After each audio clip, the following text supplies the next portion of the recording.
सेनापति, इतने दिन हो गए हैं। हमने कितनी बार इस बात को सुन लिया। यह पता नहीं कौन बगिया उजाड़ता है। तुम लोगों को किस काम के लिए लगाया है? कोई भी ये पता क्यों नहीं लगा पा रहा कि हमारे बाग और बगिया कौन उजाड़ कर चला जाता है, कौन उसे बखेर देता है, किसने फल बखेरे, किसने फूल बखेरे, हर रोज कौन उसे बखेर के जाता है। इस रहस्य को सुलझाना ही होगा। हम जानते हैं तुम लोगों के बस का अब कुछ नहीं है। जाओ और नगर में घोषणा कर दो कि जो कोई भी इस रहस्य को सुलझाएगा और उसे पकड़ कर लाएगा जिसने ये बगिया उजाड़ी है, या फिर इस बगिया को जड़ने से बचाएगा, मैं उसे राजा बना दूंगा और अपनी बेटी की शादी भी उसी से करवाऊंगा। सुनो सुनो सुनो, राजा की तरफ से एक संदेश है। जो कोई भी राजा की बगिया का रहस्य सुलझाएगा, उससे राजा अपनी बेटी की शादी करेगा और सिंहासन भी उसी को मिलेगा। सुनो सुनो सुनो, राजा की बगिया कौन उजाड़ता है, इसका पता लगाने वाले को राजा आने वाले समय में अपना सिंहासन पर बिठाएगा और राजा बनाएगा। अरे वाह, आज तो मजा ही आ गया। हमने राजा की बगिया के सारे फूल खिंडा दिए। कितने सारे खिंडाए हैं, सारे फल, कुछ खाए कुछ खिंडाए। अब हम रोज यहाँ आया करेंगे। दूसरी वाली बगिया को छोड़ देते हैं, यहाँ ज्यादा मजा आया। अरे हाँ हाँ, ये बगिया बहुत सुंदर है, हम यहीं आएंगे। सारी बगिया बहुत सुंदर है, सब में घूमेंगे। अरे हाँ, मजा तो बहुत आया। अब से ये बगिया हमारी हुई। अब हम ही यहाँ पर हर रोज आएंगे और मस्ती करेंगे। हाँ, पर राजा बड़ा चालाक है, किसी न किसी को बहाने से भेजता है, पर हमें कोई पकड़ ही नहीं पाता और ना ही कभी पकड़ पाएगा। राजकुमारी का नाम होता है नैना। अगले दिन की सुबह राजकुमारी खुद उठकर जाती है बगिया को देखने। जब पता चलता है कि बगिया फिर से किसी ने बिखेर दी है और फल और फूल खिंडा दिए हैं। ये क्या, पूरी बगिया उजड़ी हुई है, फल खिंडे हुए हैं, फूल खिंडे हुए हैं। पता नहीं किसने ये पूरी तरह उजाड़ दी है। ये पूरी बगिया कितनी सुंदर है और ये पूरी ही बखेर दी है। पता नहीं कौन रात में आता है और पूरी बाग बगीचे उजाड़ जाता है। जब पास के राज्य के राजकुमार तक ये बात पहुंचती है तो वो राजा से मिलने के लिए आता है उसके राज्य में कि वो इस रहस्य को सुलझा देगा कि राजा की बगिया कौन उजाड़ता है, और वो महल की तरफ जाता है राजा से मिलने के लिए। जब राजकुमार महल पहुंचता है तो उसकी मुलाकात नैना से होती है। नैना बगीचे से महल लौट रही होती है और नैना उसे देखकर उससे पूछती है, आप कौन हैं और कहाँ से आए हैं? मेरा नाम उदय सिंह है और मैं राजा की घोषणा सुनकर यहाँ आया हूँ और मैं उस बागीचे का राज पता कर लूँगा। आपसे मिलकर खुशी हुई। मेरा नाम नैना है और बागीचे का राज पता करने के लिए आपको पिताजी से मिलना होगा।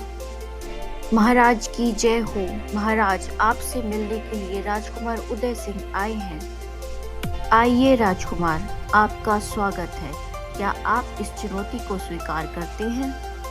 जी महाराज, मैं इस रहस्य को सुलझाऊंगा और अपराधियों को पकड़कर आपके पास भी लेकर आऊंगा। ठीक है युवराज, आज रात को आपको बगिया में छुड़वा दिया जाएगा, क्योंकि रात को ही कोई आकर बगिया को उजाड़ देता है।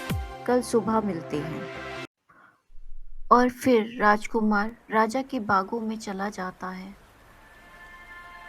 राजकुमार बगिया में बैठकर ये इंतजार करने लग जाता है कि कौन आता है जो बगिया को उजाड़ता है। पर इतने में ही राजकुमार को नींद आने लग जाती है और वो सोचता है कि मुझे कुछ ऐसा करना चाहिए जिससे मुझे नींद ना आए। अगर मैं सो गया तो मैं चोर को नहीं पकड़ पाऊंगा। और फिर राजकुमार उठकर खड़ा हो जाता है और अपनी उंगली को चाकू से थोड़ा सा काट लेता है ताकि उसे दर्द हो और उसे नींद ना आए। और फिर उसके बाद दर्द की वजह से राजकुमार को नींद नहीं आती और वो वहीं चोर का इंतजार करने लग जाता है। और राजकुमार देखता है कि बागीचे में परियां आ गई हैं। 4 परियां बागीचे में आ जाती हैं और वो उन्हें देखकर खड़ा हो जाता है।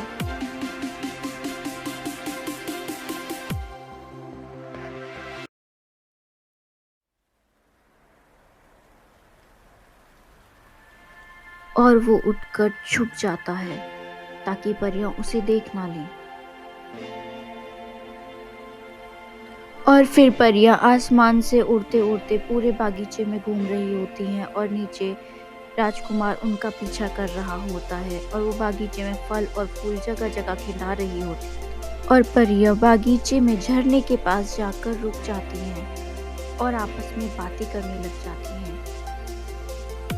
राजकुमार वहीं छुपकर उनकी बातें सुन रहा होता है और सही वक्त का इंतजार कर रहा होता है।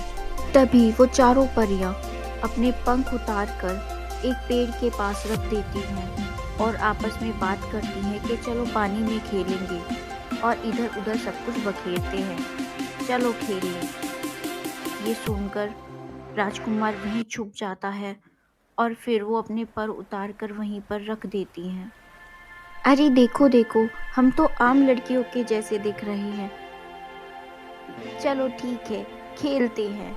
यही सही मौका है, इनके पंखों को छुपा देता हूँ, तभी ये परियां अपनी गलती मानेंगी और मेरी बात मानेंगी। और फिर राजकुमार चुपके से जाता है और परियों के पंख उठाकर पेड़ के पीछे छुपा देता है और फिर वहीं पेड़ के पीछे छुपकर इंतजार करता है कि कब परियां वापस आएंगी और मैं उनसे बात कर पाऊंगा। और फिर परियां आकर वहां हैरानी से देखती हैं कि उनके पंख वहां से गायब हैं और वो कहती है, कौन हमारे पंख ले गया?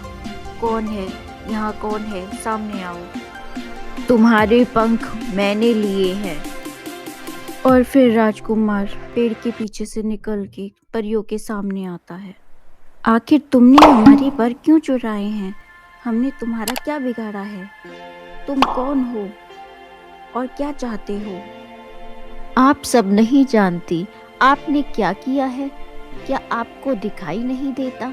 आप राजा की बगिया को इस कदर उजाड़ जाती हैं कि सबको इसे देखकर बहुत दुख होता है। जो लोग इस बगिया की देखभाल करते हैं वो कितने दिनों से परेशान हैं।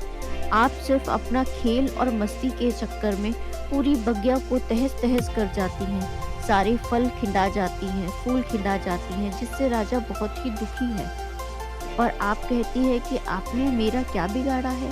आपने बहुत से लोगों को दुख पहुंचाया है और अब मैं यहाँ इसीलिए आया हूँ ताकि मैं आपको पकड़कर राजा के पास ले जा सकूँ। आपको मेरे साथ राजा के पास चलना होगा, तभी मैं आपके पर वापस करूँगा। हमें नहीं पता था, तुम बस हमें हमारे पर वापस कर दो, हम यहाँ से चले जाएंगे और फिर वापस लौटकर इस बाग और बगीचे में नहीं आएंगे और ना ही इसे बखेरेंगे। बस तुम हमारे पर हमें वापस कर दो। तुमने क्या मुझे पागल समझा है? अगर मैं तुम्हें यहाँ से जाने दूं, तुम्हारे पर लौटा दूं, तो तुम तो उड़ जाओगी और मेरे हाथ ही नहीं आओगी। फिर मैं राजा को क्या जवाब दूंगा कि कौन चोर था, किसने बगीचा उजाड़ा, कौन गुनहगार है? मैं किसको पकड़कर राजा के पास ले जाऊंगा? क्या मुझे इतना बेवकूफ समझा है? मैं तुम्हारे पर जब ही लौटाऊंगा जब तुम राजा के पास मेरे साथ चलोगी और उससे माफी मांगोगी और फिर कभी ना आने का वादा करोगी, तभी तुम्हारे पर वापस किए जाएंगे। माफ करना, ठीक है, हमें ये सब हम सबको तुम्हारी बातें मंजूर हम है अपनी गलती और हम मानते अभी हैं। तुम्हारे हम साथ अपने चलते परों हैं, के बस बिना तुम हमें कुछ भी हमारे नहीं पर है। लौटा दो। तुम हमें हमारे पर लौटा दो, हम राजा से माफी मांग लेंगे और फिर कभी भी इस बगिया में नहीं आएंगे, हम वादा करते हैं। ठीक है, तुम अभी मेरे साथ राजा के पास चलो और राजा के पास जाकर उससे माफी मांगो। ये बात साबित हो जाएगी कि अब तक बगिया तुमने ही उजाड़ी है और अब तुम आगे से ऐसा नहीं करोगी। परियों की बात सुनकर राजकुमार समझ जाता है कि परी सिर्फ अपना पंख चाहती हैं और उसके बाद वो यहाँ फिर कभी नहीं आएगी। इस बात का राजकुमार को यकीन हो जाता है और वो फिर परियों को लेकर वहाँ से महल की तरफ चल देता है। राजकुमार परियों को लेकर महल पहुँचता है और राजा के आने पर वो राजा से कहता है, महाराज, आपकी अपराधी ये परियां हैं और अब इन्हें अपनी गलती का एहसास है, तो आप इन्हें क्षमा कर दीजिए और अब ये वादा भी कर चुकी हैं कि ये दोबारा आपकी बगिया उजाड़ने नहीं आएंगी।